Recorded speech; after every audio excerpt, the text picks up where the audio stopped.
मैथिली एवं भोजपुरी संबंध।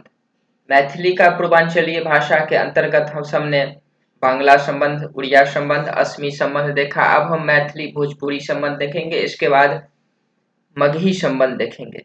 तो इस तरह से मैथिली का अपने पड़ोसी भाषाओं से संबंध, पूर्वांचलीय भाषाओं से संबंध कैसा है, विशेषता क्या है, क्या समानता है, क्या विषमता है, किस तरह से सभी भाषा अपने अपने अस्तित्व को अपने एक दूसरे से मिलते जुलते हुए एक मागधी कुल की भाषा होने के नातन एक लिपि पूर्वीय लिपि कुल के लिपि तिरुता लिपि अक्षर समानता होने के कारण हम सब ने सामाजिक स्तर पर, सांस्कृतिक स्तर पर, ध्वनि अक्षर पर, अक्षर समानता पर और व्याकरणिक समानता के स्तर पर एक भाषाओं को दूसरे भाषाओं से संबंध स्थापित करने का, पूरे पूर्वांचलीय भाषाओं के साथ मैथिली का संबंध स्थापित करने का एक प्रयास किया, जिसमें विभिन्न विद्वानों सब के तर्कों को देखते हुए, इसी तर्क को देखते हुए आज हम सब मैथिली एवं भोजपुरी संबंध के बारे में देखते हैं। मगही, मैथिली आ भोजपुरी के डॉक्टर गियर्सन बिहारी वर्ग में रखने छथि आ पुनः ओकरा पूर्वी और पश्चिमी उपवर्ग में विभाजन के लेने छथि। अब गियर्सन की बिहारी वर्ग के ही अंतर्गत मैथिली, मगही या भोजपुरी को रखते हैं। तो इससे लगता है कि ये तीनों भाषाओं का मतलब एक ही परिवार से जन्म है, तो इसके आधार पर हम इसकी समानता देखने को मिलेगा। अब पुनः ओकरा पूर्वी और पश्चिमी उपवर्ग में विभाजन के लेने छथि। एहि लेल ओ निम्नलिखित तर्क दै छथि। मैथिली, मगही और भोजपुरी में बहुत अधिक साम्य दृष्टिगोचर अर्थात समानता दिखता है होइत अछि। ऐतिहासिक, सामाजिक और सांस्कृतिक दृष्टिकोण सँ एकहिटा मागधी प्राकृत ओ अपभ्रंश अछि, अतः तीनों के एकहिटा वर्ग बिहारी वर्ग में राखब उचित अछि। अब ये इस आधार पर करते हैं कि जिस तरह से भारतीय आर्य भाषाओं से संस्कृत, वैदिक संस्कृत से प्राकृत, प्राकृत से अपभ्रंश, अपभ्रंश से अभट्ट और अभट्ट से फिर मैथिली और मैथिली से जनभाषा मैथिली का विकास होता है, ठीक उसी तरह से मागधी कुल में मागधी प्राकृत, मागधी अपभ्रंश, फिर उसके बाद अवहट्ट से मैथिली जनभाषा की ओर जो विकसित होता हुआ एक क्रम है। इसी में देखा गया कि जो मागधी कुल से ही यह प्राकृत और अपभ्रंश के क्षेत्र से ही ये तीनों अर्थात बिहारी, भोजपुरी और मगही का जन्म होता है।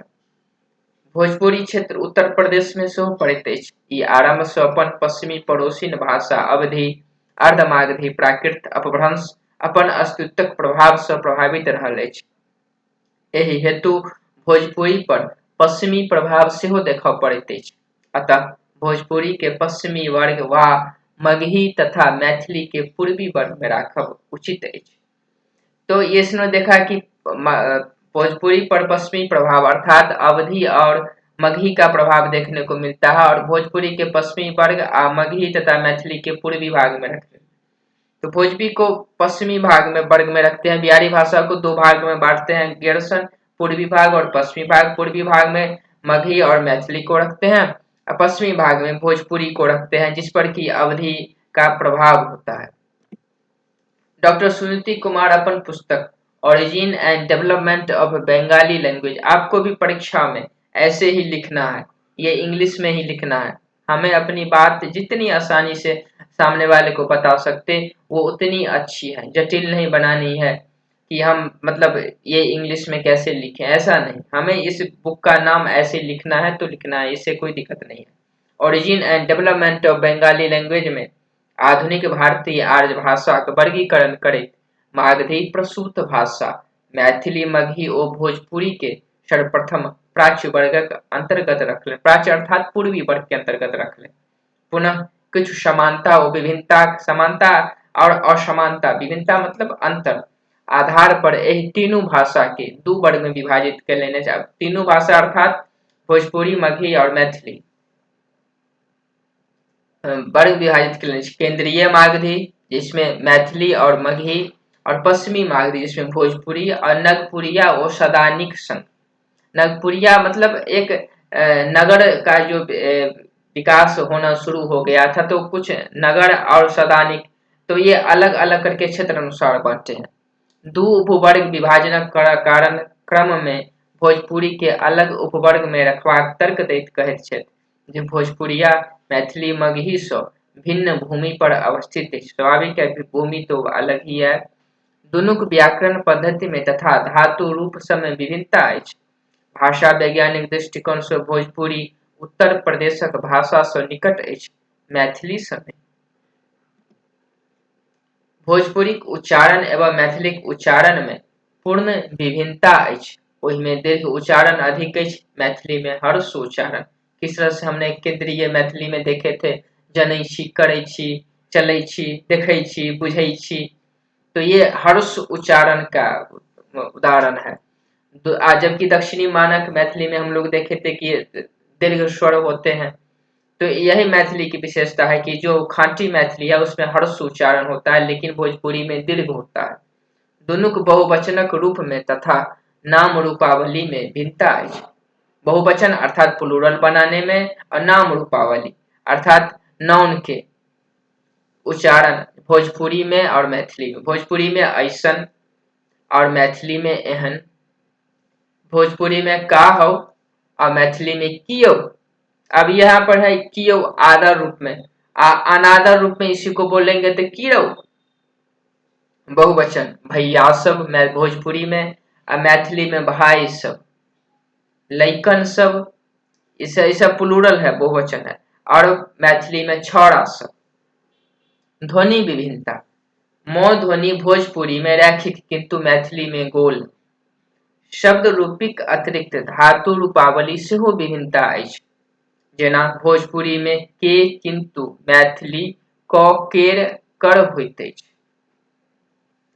भोजपुरी में आदर सूचक शब्द राउर शब्द अछि, तऽ मैथिली में कोनो रूप मई नहीं अछि। यही प्रकारे भोजपुरी के बाटे मैथिली में नहीं है। अब देखिए भोजपुरी में राउर शब्द हो रहे, राउर लोखत नहीं खे, अर्थात तुमको दिखता नहीं है। और मैथिली में ये राउर शब्द होता ही नहीं है, कहीं पर भी मैथिली में राउर शब्द का अस्तित्व ही नहीं मिलता है। और इसी तरह से भोजपुरी में बाटे और मैथिली में नहीं है। भोजपुरी में बाटे जो प्रयोग होता है वो मैथिली, तो राउर और बाटे जो सिर्फ और सिर्फ मैथिली भोजपुरी में प्रयोग होता है और मैथिली में नहीं।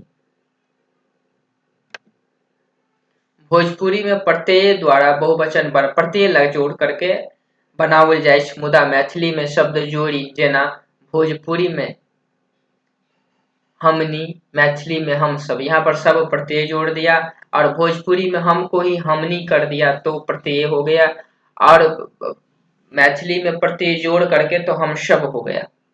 मैथिली का आदर अनादर सूचक क्रिया रूपक अधिकता भोजपुरी में भेटैत अछि। भोजपुरी से अधिकता मैथिली में आदर अनादर सूचक क्रिया देखने को मिलता है। मैथिली एवं भोजपुरी भाषा भाषिक सांस्कृतिक स्वरूपक प्रभाव भाषा पर से पड़ल अछि। मैथिली भाषी क्षेत्र में कट्टरता के कारण, कट्टरता अर्थात व्याकरण को कठिनता से लागू करना। कट्टरता का यहाँ मतलब ये नहीं है भाषाई कट्टरता, अर्थात अपनी भाषा के खाँटी रूप को ही उपयोग करना, अर्थात व्याकरणक जटिलता अछि, जखन कि भोजपुरी में सरलता, अर्थात भोजपुरी में थोड़ा ढीला ढाला चलेगा अपना आसानी से। एतबा हो तो मैथिली और भोजपुरी में बहुत रास असमानता से हो, जेना दुनू में देवनागरी लिपिक प्रयोग, संस्कृत शब्दक बहुलता, बहुत रास शब्दक समानता, व्याकरणक आधार, दिशा पद्धतिक समानता। डॉक्टर स्मृति कुमार एहि समानता के कारण प्रादेशिक बंधन के मानैत छथिन, जाहिसँ भाषाक सतत आदान प्रदान से शब्द सम्मिश्रण देखबा में आबैत अछि। जेना इजोरिया इजोर से उत्पन्न है, तब इजोर मैथिली में होता है और इजोरिया भोजपुरी में। तो इस तरह से अलग अलग प्रारूप में हमने देखा कि किसी व्याकरणिक स्तर पर, शब्द स्तर पर, ध्वनि स्तर पर, उच्चारण स्तर पर। और डॉक्टर स्मृति कुमार चटर्जी के origin and development of Bengali language और ग्रियर्सन के बिहारी वर्ग में मैथिली मगही भोजपुरी को एक साथ रखने के तर्क के आधार पर हमने मैथिली एवं भोजपुरी के संबंध को देखा। किस तरह से राउर और बाट का प्रयोग सिर्फ मैथिली में देखने को मिलता है और भोजपुरी में देखने को मिलता है और मैथिली में नहीं। तो इसी तरह से मैथिली का पूर्वांचलीय भाषाओं के संबंध में हम सब ने आज मैथिली एवं भोजपुरी संबंध को पढ़ा। लाइक और सब्सक्राइब जरूर कर दीजिएगा।